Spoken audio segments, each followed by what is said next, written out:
My name's Colin Bowyer from Let's Make It Happen, and you're about to listen to part 2 of the podcast with Stuart, the club member who's been telling us all about his car collection and also some of his experiences, which I think you'll find very, very interesting. Excellent. So we've certainly covered the car part of the spreadsheet. Part 2. But it's still lots to talk about. I think we're going to have a chat about the car club events, won't we? I have really enjoyed being a member of the Formula Super Club. It's only been a year or so for me so far. We've embarked on our second year now, and I've made quite a lot of events, including last year's European tour that we've touched on. And they're brilliant. I'm massive big up to you and to Greg for running such a fantastic club. We're a member of a couple of other clubs as well, but there isn't a car club that's as well run as yours is. I really take my hat off. To think that you do it as amateurs as well without it being your full-time job, I don't know how you do it. Hats off to Greg. We've really loved being members. I can take almost no credit for everything you've just said other than supporting the podcast, but you're right, Greg and the other volunteers he's got, Tony, Andy, Warren, is a list. How do they do it? You know, they've, to the best of my knowledge, they've all got proper jobs, as we might call it. And Greg, certainly Greg, he comes alive in the evening. We get to 10 o'clock, I want to go to bed. He wants to carry on with podcasts, whatever. But isn't it an amazing place? Obviously we've covered the some aspects of the club in the first 2 or 3 podcasts with member benefit and just talking about the club. And Greg is a victim of his own success. And I got my 5th year sticker. Wow. I'm in my 5th year now, and compared to, again, some of the other members and the guys who volunteer to help out, that's a small change, but it is a great place. Well, the first time we bumped into the club, I wasn't a member. You guys were driving through Farnham in a range of fantastic cars, and I was out with Monty years ago, probably about 8 years ago. Just out in Farnham, and we tagged along to you guys. Wow, what a great group! We just tagged along to the back of your group and ended up at some far-flung location and chatted to a few of you, and it became obvious that we didn't have a car that really was of a suitable grade at the time. Right. But it was in the back of my mind. Well, when we do, I must try and root you guys out again. So I did last year when we got the McLaren. I thought, no, it qualifies. We'll come along. The first event we attended was a drive out to Thruxton in the winter of last year, which was not only good fun at Thruxton and a lovely bunch of people, but also a decent, spirited drive. People were actually getting on with it, and we belong here. This is good. We like to get on with it. So that was our first event. We've loved all of the ones we've done. Really enjoyed the McLaren factory tour that you guys have done. They're great, aren't they? I'd wanted to go for ages, and I think now you can purchase a tour, can't you? But back then it was for years and years it was a money can't buy tour. So I loved that. What a brilliant guided tour with some lovely members, really superb. As a McLaren fan anyway, for me, a lifelong fan. I think Ron Dennis is an amazing entrepreneur. A lifelong Ayrton Senna fan, fantastic, and the Prost and Lauda, all of that fantastic heritage. To see that lined up in the boulevard was amazing, and you guys made that happen for us. I accidentally, on purpose, left my jacket behind, so I had a reason to return. So I came back with Monty a couple of days later, and he had a walk down the boulevard as well, which was a bit cheeky, but I loved that event. And the Euro Tour from last year, we were only able to do the first couple of days because we had to go down to Ibiza to pick up our Range Rover and bring it back for its MOT, its annual jaunt, which is a bit of a schlep. So Monty wanted to go down in the McLaren, so we set off. And it just happened to be that our first 2 days coincided with your first 2 days of the Euro Tour. So we were with you for a bit of it. And then you speared off to the Alps and we went off down to Spain. But that gave us a taste. And Monty and I both said to ourselves, I wish we were carrying on for the whole thing. So this year we signed up to the whole thing. And indeed, as I mentioned earlier on, I'm on the tour as well. I am so looking forward to it. I wanted to do a decent trip in my AMG since I've had it, between COVID and all the other challenges life brings. So I'm really looking forward to it. It's going to be an amazing trip. And my wingman is going to be Greg. The two grandees, the legends of the FMSC. We've been called lots of things and probably will be called a lot more. But Greg and I are teaming up for this one. And we're going in my car. We will share the driving. He did say, look, Colin, I don't mind if you... I said, dude, you could drive this almost as much as me. I don't charge much for the privilege. But no, I'm so looking forward to it. first week in May, isn't it? First week in May, not long to go now, actually. Yeah. End of February. And a great way to kick off the summer. Wonderful route you've got. I love the south of France anyway. It's going to be absolutely super. You'll pick some great, great hotels as well. Yeah. So, more than one of us in an AMG. It'll be good fun. Of course, when we're there, we'll put our roof down and we'll enjoy that. But you're going to be able to really... Yeah, well, I've got... but mine's got the glass roof. Yeah, bring a tin opener. Yeah, we have the ways and means of these things. I was going to say could wind the window down. Where's that? That's giving my age. We don't wind windows down over there. So press a button, the window goes down. But at least it won't pop out the back window. That's true. But yeah, so looking forward to that. And there's a great bunch going. So I'm sure. Oh, definitely. Monty's looking forward to it as well. My son, he's come to all of the events that I've been to with the club so far. Brilliant. He loves it. He's got petrol running through his veins like I have. He's now working with BMW, actually. He's doing an apprenticeship with them. He's good for him. He finished his O-levels, as I call them, GCSEs, of course, showing my age, and decided that an apprenticeship with BMW was the right thing, and it's so right for him. He's really enjoying it. So he's looking forward to all the events as well. Brilliant. Oh, and by the way, one thing I'll drop in, for those members who don't know, there is actually a Formula One connection with 4 Marks. And, you mentioned this earlier on. Tell us. For those who are already aware, this will be very boring, but for those who didn't know, Derek Warwick was a Formula One driver for Renault and for Arrows with Eddie Cheever, and in fact is still one of the permanent Formula One stewards even now. Goes to every race. He's one of the people who decides who gets a penalty. I have met him. I met him. I can't remember when. A couple of times. Well, he's a lovely bloke, isn't he? Very approachable. Real Hampshire Derek Warwick, And he used to own a Honda dealership in Ropley, just down the road from 4 Marks, which has the honour of having sold more NSXs, back at the original NSX, than any other dealership. In fact, more than the rest of the dealers put together, because everybody wanted to buy an NSX, wanted to buy theirs from Derek Warwick, as you can imagine. So this tiny little rural Honda dealership in Ropley, you sold all the NSXs. But yes, at the end of the Shrade, before you go down the hill towards Alsford, on the right there is the Warwick family home, as it was. Wow. 4 Marks, not just known for the club. There you go. Good connection. Brilliant. We're just again moving on from the Club Euro trip. You are a bit of a fan of the road trip. I love a road trip. I do enjoy a road trip. Go on, run me through this. Well, we've done quite a few of them. Last year with the McLaren Owners Club, we did their Welsh Whiz, which was great fun. Again, the driving, the pace there was fantastic. We really enjoyed that. Where was that? It was from South Wales all the way through to North Wales, almost to Anglesey, and then a day of hooning around, and another day coming back down again. So a 3-day trip with all the McLaren guys. When was that? Was that recently? Last summer. Okay. They really enjoyed that. And we quickly separated out into fast, medium and slow group, and the fast group really was pressing on. It was fantastic. It was really got to be careful in Wales though. You have. Goodness me. I don't think anyone, touch wood, came away with a speeding ticket. I think there were some close calls, but I think the routes were chosen quite well for that, actually. So we enjoyed the Welsh Whiz. I've done some trips through the Alps in the past with the kids in the COVID days when you couldn't go anywhere in the Ep.6 convertible. That was good fun. That was a great tour for that.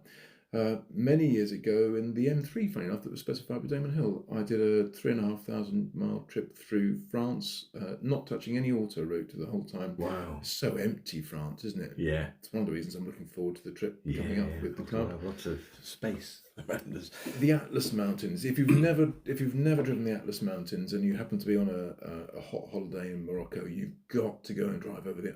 They're empty. There's no one there. The roads are brilliant. Good. Oh, the scenery is spectacular. Yeah. Well worth going. The Highlands and Islands of Scotland, of course, are so close, so nearby, and in the summer are well worth going to see. It's always interesting. I know when I've considered going for a drive, or with this particular example is when I had a motorbike. You kind of think, right, there's London. How many miles is it? Scotland and back, and then you kind of think, if I did that south, how far do I get? Yeah. And a couple of times, and I have done a Scotland trip. Did it on a BMW R1200 GS. Lovely. And did a tour clockwise round. Did it on my own. It was fantastic. Wow. Nice. But you're right. Scotland is a great place to spend some time. And the further up you go, the better it gets. Really, you want to get right up to John O'Groats and Cape Wrath, right on that north coast. The further north of Inverness and Aberdeen is where it really gets cool and empty, and the roads are amazing. The scenery stunning. Southern Scotland's nice, isn't it? But for the complete otherworldliness of northern Scotland, you've got to go up there. Have you driven in Ireland? Have you any tours? I haven't actually. No, was it good? Yeah, I many years ago did a bit of driving over there, and certainly on my motorbike. In fact, back then it was a Fireblade So quite, less hardcore. Yes, and the challenge there is equally beautiful scenery, but the roads were a bit crap. Well, and really, I just remember there was this route I always loved to take on the west coast of Ireland, and it was like putting me in a.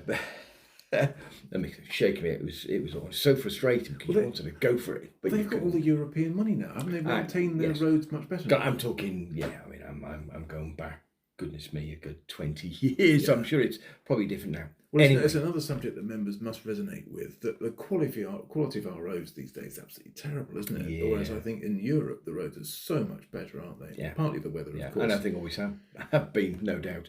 So where were we? Yeah, Highlands and Islands. Well, it's a complete other end of the scale. As you know, last week I was in Namibia for a week. And we did about 3,500 kilometres and in about 6 days, way up to the north where it's empty, over to the Atlantic coast, which is, again, windswept. The roads are brilliant. The scenery is just absolutely amazing. Right-hand drive, actually, oddly enough, as well. So they're all very familiar. And a sensible car for such a trip? Yeah, it was a 4x4? It was a 4x4. It was a rental. That's fine. Nonetheless, still a brilliant trip. I was inspired by the 2-part Grand Tour episodes with Clarkson, Hammond and May, who were out there a couple of years ago. In fact, the latest edition is also an African one. If you've never done an African road trip, not just Namibia, I love Africa anyway. Well worth doing. Yeah. Our next trip after the 4 months one is a 4,500 mile one to Albania. Wow, yes, and you indeed showed me some of the planning and the spreadsheets and the maps.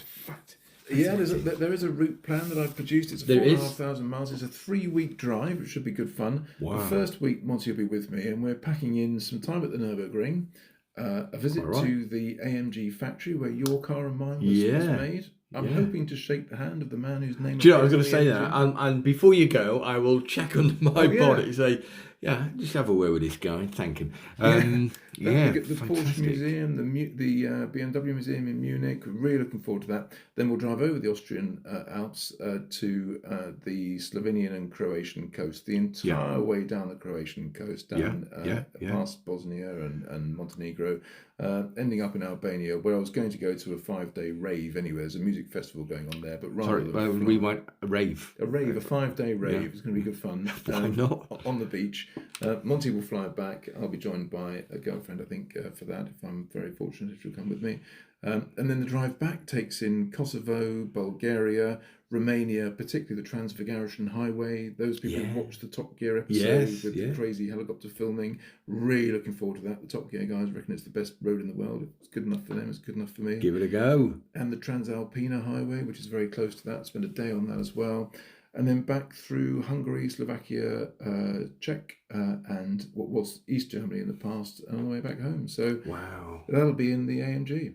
Yes, I'll be interested to know how you get on with that when you get back. Looking forward to it. A 21-day tour. Never done one that long before, but I feel like it's time.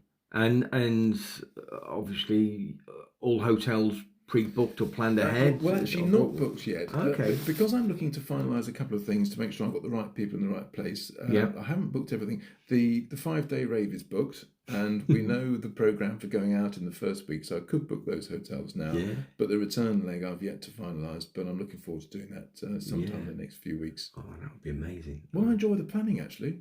Do you know, I'm not surprised you said that, looking at yet another very impressive spreadsheet.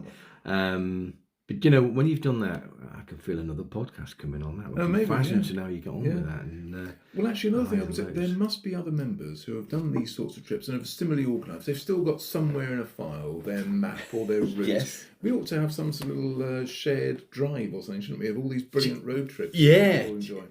Again, it takes me back when I did a trip on my motorbike at the very scenic route to Monaco and back. And it wasn't that long ago. I dug out all the maps and my highlights and my colouring in, you know, a bit more old school than old school, off a spreadsheet or if you do it on a laptop, it was mapped out, coloured in, and thoroughly enjoyed all the planning and the challenges. And I think I mentioned I did chat about that trip when you and I got together a few weeks ago. My intention was to stay in half decent hotels and treat myself, and I ended up a pal of mine said, I'm going to come with you, and he said, Colin, don't book hotels. You're on a motorbike, get a cheap tent, chuck it on the back. You can't go wrong. And of course, he was absolutely right with that trip. It was about 5 o'clock. I'm tired and I fancy a beer. Press the relevant button on your Garmin sat nav to the nearest campsite, set up, and brilliant bit. True wanderlust travelling. That's brilliant. Isn't it?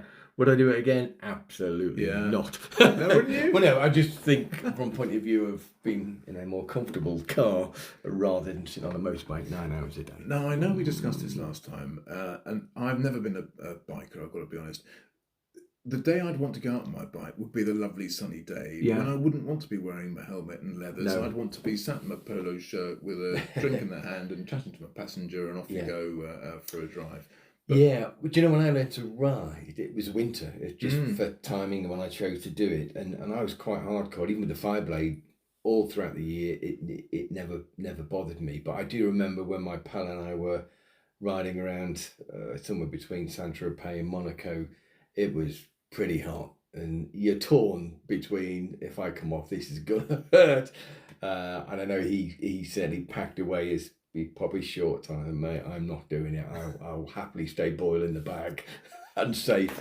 Anyway, but no, it's a great thing to do these things on. It'd be wonderful. I may yet get to that again. Monty, who's got his moped now and loves the whole idea of two wheels. I think he will carry on with bikes. Yeah, maybe he'll drag me into it one day. You never know. Oh no! Well, when I'm a late starter to becoming a dad. My son's 12, and I kept my BMW bike. Gosh. For a couple of 3 years after he was, but never MOT and back and I thought I'm never gonna get rid of it, and I did in the end. And it's fine. Bit of wiring changed in my head, and thought, I think I need an AMG GT in my life. Anyway, exactly. It's not so much more comfortable. Yeah, and you can take your son out in it. That's so convivial, isn't it? The two of you together, a shared experience, great fun. And the 2 road trips I've not yet done, but I really want to do, and I might get done in the GTR maybe next summer. That's Norway from top to bottom, right the way to the Arctic Circle. Really fancy. You can only do that in the summer. In a convertible. Really fancy that. Why not? Yeah, we'll be good with it. And I think this one would have to be a hire car, but you can do a circumnavigation around the island of Iceland, around the coast, the whole island. I probably want to time that for the Northern Lights, which would be amazing. The Aurora Borealis. But that would have to be a hire car. But there's no end of road trips to keep on the. Well, you're absolutely right, isn't it? You could just keep going. It's brilliant. They're fantastic, fantastic trips. Right? Do you think we've done justice to? I think we have to road trips. Yeah. Let's move on. What should we talk about now? You've got some fascinating things on this list. Liverpool. We've got to talk about Liverpool. Bring it on. Now, you know, Greg and I did the first three or four podcasts. I'm starting to lose count. It was 3. Was it 4? And Liverpool's come up now and then. Yeah, but always in derogatory terms. And that's why I thought we should discuss it. Which I normally start that off, if I'm honest. But look, between Greg and I, but I thought we should redress the balance. It's your heritage. Quite right. And, you put Liverpool with an exclamation mark. And when I thought, that'll be interesting. We talk about. Go ahead. You start the ball running with the Liverpool I've really connection. Enjoyed Liverpool in the past. You've been a few times. Many times. I had a girlfriend who was in Liverpool for a couple of years. She was absolutely lovely, and all her mates. We had so much fun up there. Yeah. The approach to life is, I think, more relaxed, more friendly. People have got more time, more conversational, and you've just got so much going on. It's culturally, it's more interesting than people realise. Yeah, it is a great city. In fact, we mentioned earlier on, obviously the charity ball the club had in December, raised a huge amount of money for prostate cancer research, which is great. And I put a couple of lots in, and one of them was a weekend in Liverpool with a private chauffeur-driven guided tour of the city, Beatles tour or whatever, could be football or just the city. And cut long story short, Greg won. And that's not it's not a punishment. He's going. Yeah. He's going. And I was actually in the hotel last week that he's going to stay in the Titanic Hotel, and it's a converted dock building. It's a beautiful place, full of character, and he'll have a fantastic time. And I'll arrange some security for him as well, because word gets out if he's no joking. But, I love the Titanic. The Shankly Hotel also is mentioned brilliant. Yes, I've never been. Lots of themed rooms. It's overrun with hen do's and stag do's. That's part of the fun. Yeah. It's iconic. Named of course after Shankly. Wasn't he the manager of Liverpool Football Club. Bill Shankly, indeed he was in, let me think, probably early 70s. Yeah, it was showing our age. We wouldn't remember any of that, obviously. No, I looked it up once. So I don't know what it is, But no, thank you for putting Liverpool on the list. Yeah, well, the Liver building's beautiful. The Albert Dock is equally as good as the Titanic. Yeah, if you're into museums, obviously the Maritime Museums. Absolutely. It is a cool place. And, maybe although it's slight off target about talking about cars, but might drag Greg in for a podcast after he's been. Yes. And he can give us a rundown. Yeah, it'd be like a confession, wouldn't it? For it'll start with an apology. Yeah. I went to a brilliant Solomon gig once at the Bombed Out Church. It's a brilliant venue. Creamfields, another rave up there. That was superb. There's so much going on in Liverpool. So I'm glad we've had the chance to redress the balance. Thank you for dropping that in. It's well received. Moving swiftly on. Where are we going now? F1 connections and trips. Yeah, why not? Yeah, a whole different subject all on its own. I do love Formula One. I have done for many, many years. I think many members will as well, which is why I've slipped a little bit of time in on that as well in our podcast, and I hope some of you will find it interesting. I've gone to quite a lot of the overseas races now with a great group of guys who are really lovely blokes and also very into their Formula One. And we quite like a little bit of paddock club, which gives you access to elements of Formula One you wouldn't normally see. Yeah. We love Saturday and Sunday in the grandstands, but Friday in the paddock club is brilliant. You get so much access to Formula One people. Wow. As a consequence, I've ended up with quite a few sort of interesting little anecdotes. Let's talk. Well, I also shared I had a flat in a building once that was in the same building as Martin Brundle in London, and I bumped into him a few times, and he is the loveliest bloke. So affable and easy to chat with. Kevin Magnussen, I ended up spending an evening with him completely by accident. It was a friend's birthday, and she took the top floor of a pub in the King's Road, Chelsea, for her birthday celebration. And about an hour into the celebration, I glanced over at the bar, and there was Kevin Magnussen standing there, unmistakably him, with one of his mates.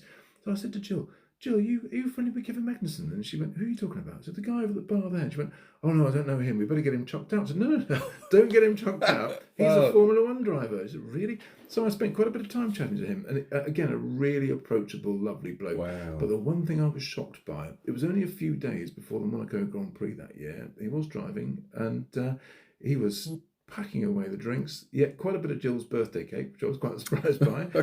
And he kept slipping out for a fag. You'd never expect that of a current Formula One driver. No, that was wow, that's fascinating. But I think the more interesting stories probably come from many trips to the Monaco Grand Prix, which is the one I've been to most often. 10 times. 10 times. Yeah, wow. I used to go every other year, and I've been going for about sort of 25, 30 years, but I haven't gone that much recently. Yeah. But yeah, it probably is about maybe more than 10 times. And just a few little entertaining anecdotes. It always happens at the same time as the Cannes Film Festival. So if you take your dinner jacket and you don't mind gate crashing a few parties, you can get into all sorts of events you shouldn't be in, both at Cannes and in Monaco. And back in the day when I was only just recently not a student, I couldn't afford the hotels and everything else. So my mate David and I hope David listens to this, we used to sleep in a car. We'd rent a car. We'd even fly to Milan or Turin because it was cheaper. Rent a car there and drive to Monaco. And we'd literally sleep in the car. We were knackered at the end of it. But we'd have in the car our dinner jackets and other things as well. Ready to go. But when we'd never pay for grandstand tickets, we would always watch the Grand Prix from the top of the Lowe's Hotel overlooking the hairpin, but without paying for it. Wow. Back in the day, before it was Nicky Beach on the top floor there, it's the Fairmont, it used to be the gym and the swimming pool. And if you got the right side of the barrier early enough in the morning before they set the barrier up and they just thought we were a hotel guest, you could enjoy the swimming pool, enjoy the gym. You just looked like a guest. And you'd stay there the entire day and enjoy the whole experience, but save yourself thousands of euros, francs as it was back then. Wouldn't happen now, I'm sure. I don't think you could get away with it now. Well, there was one year, and I brought these along for a bit of a laugh. There was one year when there was a deluge of rain at about probably 11 o'clock. So we'd been up there since 8 in the morning, looking like hotel guests. And there was a deluge of rain, and everyone went downstairs. We're the only two stood there thinking, we can't go the other side of the barrier. We won't get back in again. So we had to, really. We were being looked at a bit weird. So we went downstairs into the ground floor, had a cup of coffee, and I said to Dave, how are we going to get back up there? We're buggered, that's it. We're never going to get back up there. And I said, don't worry, we'll find a way of doing this. So I found this J&B whiskey conference that was taking place at the same time, 1996 it was. And we looked at the list of delegates on this little handout that had been in the conference room, and we found a name, Tim O'Donnell, who was from the UK. We thought, right, we'll be Tim O'Donnell. So I went up to the concierge and I said to the concierge, in the melee when we left the rain earlier on, I've left my pass upstairs. I'm so sorry. Can you give me another pass, please? And the concierge said, yeah, what's your name? And I said, it's Tim O'Donnell. He asked me what room number I was in, and we happened to see on this other list that he was in room 3242. So, it's room 3242. So, no problem at all. So he pulled out one of these blank passes from his drawer, and he wrote O'Donnell 3242, handed it to me, and that's it. Now I'm in. Now I've got a pass. In fact, he actually gave me one for the next day as well. He gave me one for Saturday and Sunday. He said, you'll need one for Sunday as well. So he wrote me out too. Well, that's fine. So now one of us gets in there. Of course, now Dave. Who's Dave going to be? Yeah. So Dave, you've got to wait for the concierge to change. There were 2 or 3 of them on desk. Then you've got to do the same thing. So he was also Tim O'Donnell from room 3242. Yeah. So there you are. There's proof that without spending a single penny, you can watch the Monaco, or you could watch the Monaco Grand Prix from that iconic location. If you're the O'Donnell twins. Or if you're the O'Donnell twins. Or you're brave enough or stupid enough to believe Wow, that's incredible. Well, that's that same year, and I brought this. And there's the proof. Here is the proof that we made it to the iconic drivers' ball. Every year after the race on the Sunday, they have the drivers' ball in the sporting club on the Avenue Lavotto down by the beach. Got it. Huge security, very difficult to get in, but David and I had cased the joint the night before, and we'd sort of seen where the doors were and how the table arrangement was for this dinner and cabaret. And we thought, I think we can probably do that. We timed it about right. So we walked down the long driveway with cigars in hand, in dinner jackets, pretending we'd just gone out for a quick smoke, walked up to the main doorway, and this enormous bouncer put his arm out and is across the door. I thought, that's as far as we're going to get. But actually, he was opening the door for us. Bonsoir, monsieur. And in you go. Across the hallway and down the passageway, and we arrived in the room with a few people following us, security people. So what are they doing? And we sat down on this table of Marlborough girls. We don't have them anymore, but they were all English. So we sat there, happened to be a couple of seats. We sat down and started chatting to these girls. Now, the security team were looking at us a little bit suspect. Like, they don't belong here, but we don't want to make a scene. So they left us there. And as we sort of gently integrated for the next 10 minutes, then we were in. So we spent the entire evening at the driver's ball. Here it is, complete with the menu and the running order. So we managed to blag, and money can't buy, entrance for 2 to the drivers' ball in 1996. That is a claim to fame. It was good fun. I don't think you could do it these days.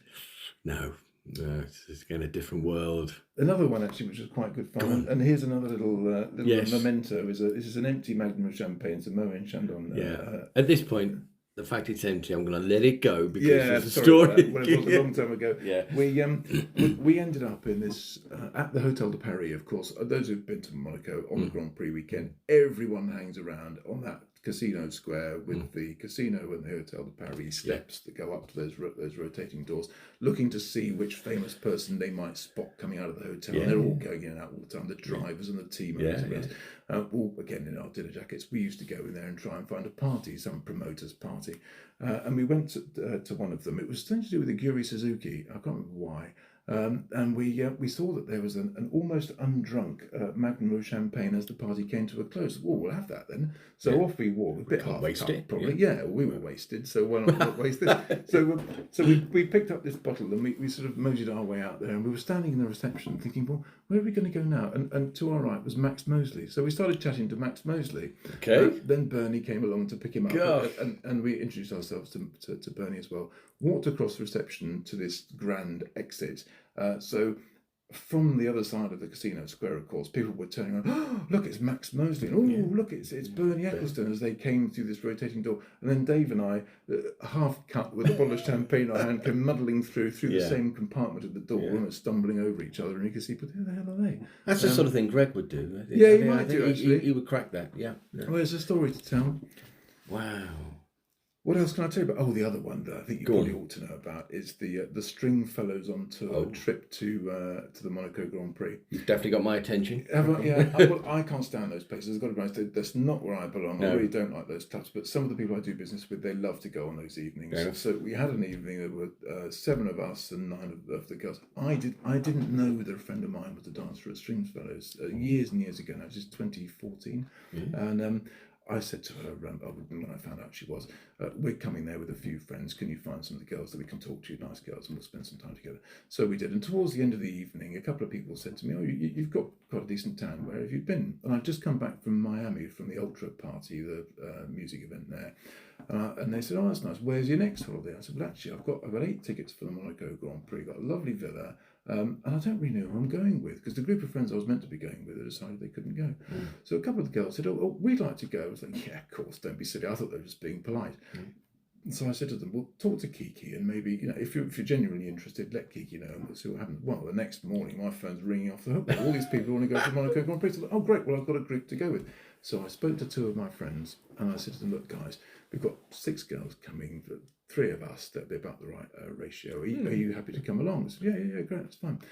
Well, a week or so before the event, there was a lunch between these 2 mates of mine and their wives at a pub, and the cat got out of the bag. It wasn't just a bloke's tour; it was actually a tour with these ladies. So, needless to say, the wives weren't terribly happy. So that knocked that on the head. So I then had to frantically ring round all my mates and said, "Will you come out with us, please? We need to balance the numbers up. We can't have just me and all these guys." And no one would come. No one thought they'd get away with it. So I spoke to one of the girls and I said, look, I'm really sorry, babe. Can you ask some of the girls, have they got a boyfriend they want to bring along, try and balance the numbers up? And we'll take all 8 tickets. In fact, it was 9 in the end. But we'll have a better ratio of people. So she rang me up the next day and said, oh, it's great. I've got 2 more girls. I said, whoa, hang on a minute. Now that's 8 girls and me. That's not going to work. So in the end, it ended up being 8 girls and me, which was quite ridiculous. We ended up with, by the way, fantastic tickets. X1 and X stands, which are on the start-finish straight opposite the back of the pits. You can only get those seats if you're royal family, a member of the Automobile Club of Monaco, or press. But I managed to get 8 tickets on the very front row, literally as far apart as you and I are from the cars going past. So we had a wonderful time, brilliant grandstand seats. The girls really enjoyed it. The party was brilliant. In that villa at the end of the week, we had 14 of us. We just grew as a party. It was great fun. So Monaco, for me, is about the race, but it's about the event. Oh, and if any members who are wondering which Formula 1 race they should go to my mind, Monaco is a great one. Got to be, just for the parties, for the Amber Lounge party, Flavio Briatore's billionaire party. Oh, it's just the place to be in Europe that weekend. So if anyone's wondering, Monaco's got to be the best race to go to. Gets my vote. Wow, what fantastic. And again, you've been many times. That's absolutely brilliant. Oh, I've had so much fun. Actually, the other way of doing it with Monaco, if people don't know this, to go out on used to be the Thursday, I think it's now the Friday. They used to have Thursday as practice day. Right. So 2 1.5 hour sessions of Formula 1. Then Friday was a rest day. Okay. Then Saturday qualifying, Sunday race. I think it's now Friday, Saturday, Sunday in the standard format, but it used to be Thursday, Saturday and Sunday. Going out just for the practice day is really cheap. Get some EasyJet flights out to Nice, then the train down to Monaco, which is a beautiful train. Spend a day, get lots of Formula 1, come back home and watch the race from the comfort of your armchair, where you can actually follow the race as well. Do you know, I know a few people who've done that. It's a good combo if you're doing it on a slightly different budget. Well worth doing. It's a good idea. Where's my ramblings about Monaco? No, God, that's really interesting. Right, go on, what have we got next here? Well, the other race I'd really recommend is Brazil. You've been a couple of times to Brazil. I've fought 4 times to Brazil generally, but twice for the Formula 1, and that really is a wonderful race. The enthusiasm of the Brazilian fans is just amazing. They are nutters for their Formula 1, and they're knowledgeable. And the climate's great, and the circuit's amazing. It always throws up a fantastic race as well. And you mentioned, again, beyond just the race itself. You've got to go to Senna's grave, which is also in Sao Paulo, which is just a humbling place to go. A very modest grave. You've got to be taken to it to find it. You can find it on Google Maps, but actually find the grave itself is nothing grand. It's very modest. But that weekend, lots of people are going and paying their respects there. I also one year went to Senna's beach house at Angra, which is another 3 hours or so drive further up the coast if you're there for a bit longer. And for those who've watched any of the Senna movies or films, you'll have seen lots of footage of him and the family at their beach house at Angra. it's behind a gated development and you really can't get there. The first time I tried, I just couldn't manage it. But I worked out that actually the other side of the gate is also a hotel and a marina. So if you come up with some silly reason why you need to be at the marina, and I forced my kids one year to go with me for lunch at the hotel just to get the other side of the gate. And then I walked down to the marina and I wore a t-shirt and some shorts I really didn't mind losing, and I pulled them off on the marina and jumped off the end of the pontoon and started swimming out towards Senna's house. And the staff at the marina, where the hell's he going? And shouted at me. And it was a good half-hour swim. It was quite a swim across the bay to his house. You knew exactly. I'd done the research. Knew exactly where his house was with the iconic helicopter paddock in the front. I remember sitting on his beach thinking, "Wow, this is the beach that my hero Senna spent day after day." Fortunately, there was no one there. The house was empty. Had there been, I'd have swum off somewhere else. And I remember sitting there thinking, wow, this is where this icon used to hang out and have a wonderful time. But there was no way out other than swimming back, than to go through his garden, jump over his gate, and then jog back again. So fortunately, I wasn't caught by the security. But what a wonderful little moment in that, if you want to pay homage to Senna. Yeah, and you've got to be a good swimmer. But one way of doing it, God, that's fascinating. The other thing that's great fun, if you're going to go to that race, try and stay at the Grand Hyatt Hotel, because that's where 6 of the teams stay. So literally, the buffet breakfast is a who's who of Formula 1. I bet. It's amazing. If you get down early enough, not so much the drivers, but a lot of the team personnel, they're all at the same place. And it's amazing. I remember I was sat on the table next to Angela Cullen, who used to look after Lewis, and leaning up against the table was the scooter that he used to use. I think he still does, actually. So I couldn't resist nicking his scooter and scootering down to the breakfast area. And she was saying, come back with that. And I came back with a nominal croissant or something. And I gave him her back the scooter. And now when I see him on his scooter, I've been on that scooter. Yeah. I know that works. Hyatt Hotel. Got to do that. Wow. Brilliant. Right. Other races I'd recommend, just without being too much of a monologue. Singapore, great night race, fantastic energy, the nightlife and the fun of Singapore, great hotels. Brilliant. Well worth going. And Abu Dhabi, twice to Abu Dhabi, that's a great race as well. And if you get the chance, Paddock Club generally is a brilliant thing to do. Yeah. All of our members, I'm sure they can afford it. I can only just afford it. I'm sure other members can much more comfortably. But they did a thing called Paddock Club Privé at Abu Dhabi, which I think they'll roll out again in future years. Okay. It's Flavio Briatore's baby. It's a more exclusive Paddock Club than the usual one. And believe it or not, it was €25,000 per head for the weekend for that race. But we didn't do that. We managed to get some tickets for Friday only that weren't being used. And I had to pinch myself when I was stood in conversation with Stefano Domenicali, Flavio Briatore, Christian Horner turned up and sat with us for dinner, believe it or not. Goodness. That access, if you're a Formula 1 fan, you've got to do Paddock Club. And if you can do Paddock Club Privé, it'll be the best Formula 1 experience of your life. Fantastic. Great advice. There you go. Brilliant. Have you done much Formula 1 yourself? No, not really. Monaco's on the list. Good. I've been to Silverstone quite a few times. It's an obvious one. Iconic race. Yeah. Again, race days and practice and qualifying and everything. Again, the British fans are so knowledgeable as well, aren't they? Brilliant. No, it's a nice day out. Fingers crossed with the weather, of course. The weather be a mixed bag. Fantastic. I think we've covered the ground, haven't we? Indeed, we have. Do you know, we've done this justice. So maybe we start wrapping things up. Of course. Stuart, thank you. I mean, like with your trips, it's all in the planning. Spreadsheet's fantastic. I'm going to keep that spreadsheet reference. But look, thanks for putting it together. Thank you for allowing me to come to your house and walk around your cars. And we might use some of that audio in this podcast as well.